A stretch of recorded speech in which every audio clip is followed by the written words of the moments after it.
आज मैं आप सभी के साथ एशिया वाइट इनकी स्टोरी शेयर करने जा रही हूँ। एशिया जो कि घोड़ों की ट्रेनर के रूप में कार्य करती हैं और वो अपने काम में बहुत पारंगत हैं। आज का ये केस इस चीज़ को साबित करता है कि सिर्फ इंसानों का नहीं, पशु पक्षियों का भी रीबर्थ होता है। और ना सिर्फ रीबर्थ होता है बल्कि भावनात्मक रूप से वो उन सभी फीलिंग्स को फील करते हैं जिन्हें आप फील करते हैं।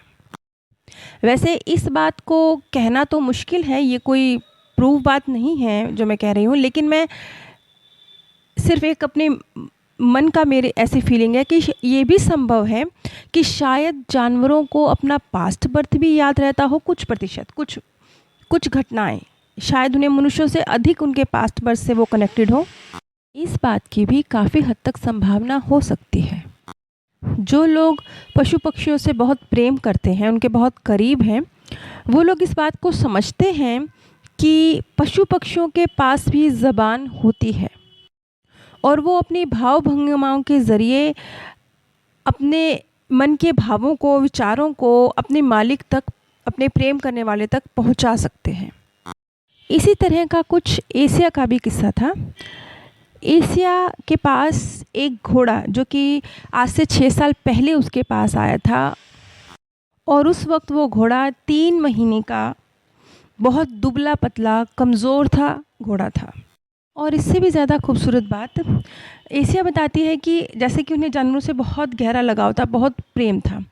तो उस घोड़े जिसका नाम मैजिक है, मैजिक से मिलने से कुछ महीने पहले ही वो बड़ी चाहत रखती थी कि कोई इस तरह का घोड़ा उनके पास आए।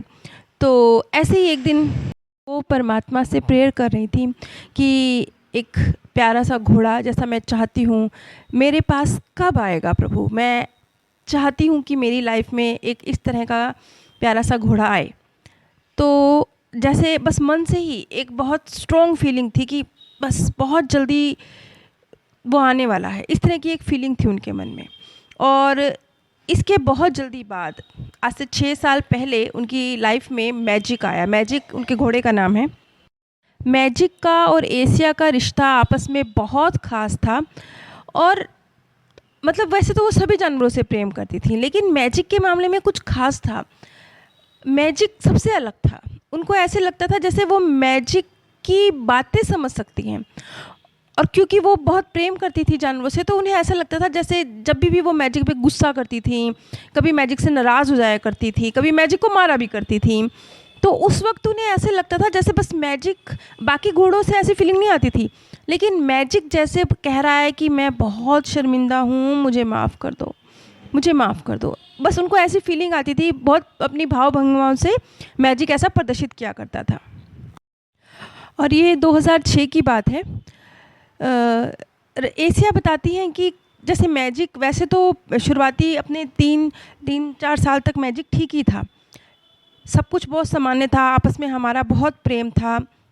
जैसे कि बताया कि बहुत विशेष रिश्ता बन गया था, सब जानवरों से ज़्यादा गहरा रिश्ता बन गया था एशिया और मैजिक का। लेकिन एशिया बताती हैं कि जब मैजिक लगभग 5-6 साल का हुआ तब उसके जो व्यवहार था उसमें कुछ परिवर्तन आना शुरू हुआ। वो कभी कभी बहुत ज़्यादा एग्रेसिव हो जाता था और बहुत ज़्यादा मुझे क्रोध दिला दिया करता था। आप जिद्दी समझ सकते हैं, तो जिद्दी हो जाता था। उस वक्त एशिया जो कि वैसे तो उससे बहुत प्रेम करती थी, लेकिन उस वक्त उस पर गुस्सा आ जाया करता था और कई बार एशिया उस पर चाबुक भी उठा लिया करती थी। लेकिन एशिया बताती हैं कि हमेशा जब जब वो क्रोध में आ जाती थी, मैजिक का व्यवहार ही ऐसा होता था कि वो उस पर चाबुक उठाने के लिए मजबूर हो जाया करती थी। इसी तरह का एक किस्सा बयां करती हैं एशिया। वो कहती हैं कि उनके अंदर भी एक अजीब सा परिवर्तन आया था। एक दिन उन्हें मैजिक पे बहुत गुस्सा आया, तो उन्होंने बस गुस्से में कहा कि बस मैजिक, तुमने मेरी नाक में दम किया हुआ है, मैं तुमसे नफ़रत करती हूँ। एकदम वो आग बबूला थी और गुस्से में भरी हुई थी। गुस्से में उन्होंने अपना चाबुक वाला हाथ उठाया, हवा में लहराया, लेकिन फिर पता नहीं अचानक से उन्होंने अपने हाथ को नीचे कर लिया और बस मैजिक को एक थप्पड़ रसीद कर दिया और फिर मुंह फेर कर खड़ी हो गई। वो कहती है उस वक़्त मैं बहुत ज़्यादा गुस्से में थी।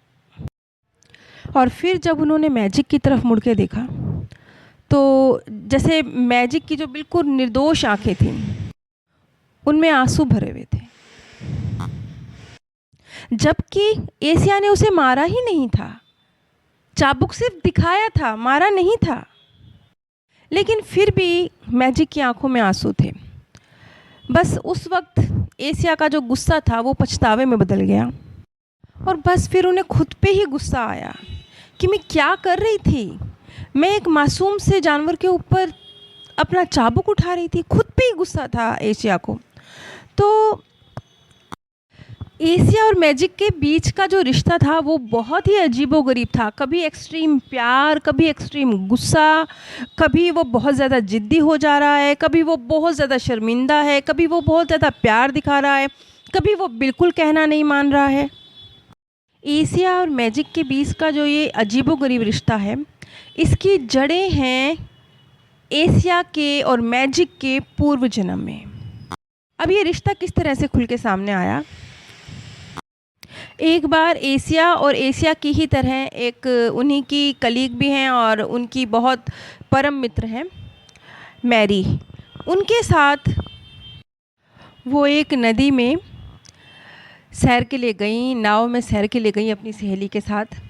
तो वो बताती हैं कि जैसे-जैसे शाम ढलने लगी, अंधेरा होने लगा और ये उनके साथ अक्सर होता था। एक स्थान था उस नदी पे जहाँ पे पानी बहुत ठंडा था और वो थोड़ा अंधेरा सा स्थान था।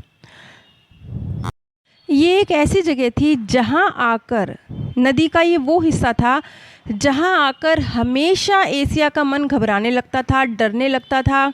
बस वो वहाँ ठहर नहीं पाती थी। वो कहती थी बस मैं यहाँ से निकलना चाहती हूँ। ये उनके साथ हमेशा होता था।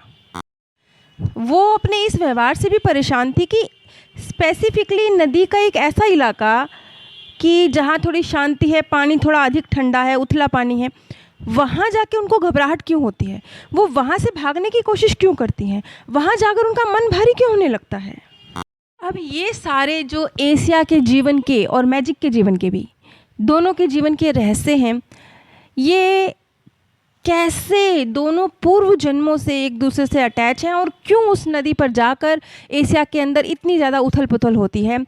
इस सारी चीज़ों को मैं डिटेल में अगली कड़ी में एक्सप्लेन करूँगी और उसका लिंक मैं नीचे डिस्क्रिप्शन बॉक्स में शेयर करूँगी। नीचे डिस्क्रिप्शन बॉक्स में मैंने आप सभी के साथ अपने सेकंड चैनल का भी लिंक शेयर किया है और इस वीडियो के नेक्स्ट भाग का भी लिंक मैं शेयर करूँगी। इस चैनल पर मृत्यु के बाद उस दुनिया के संबंध में और ये जो प्रकृति के गूढ़ रहस्य हैं, इन्हें हम सत्य घटनाओं के माध्यम से, आप सभी के सत्य अनुभवों के माध्यम से समझने की कोशिश करते हैं। यदि आप सभी के साथ भी कभी कोई भी इस तरह का कोई खूबसूरत अनुभव घटा हो, तो उसे ज़रूर व्हाट्सएप के माध्यम से या कमेंट के माध्यम से मेरे साथ ज़रूर शेयर करें। आप सभी पर परमात्म सौंदर्य, प्रेम और आनंद सदैव बरसता रहे। आप सभी दिव्य परम धाम में स्थान प्राप्त करें। आज मैं आप सभी के साथ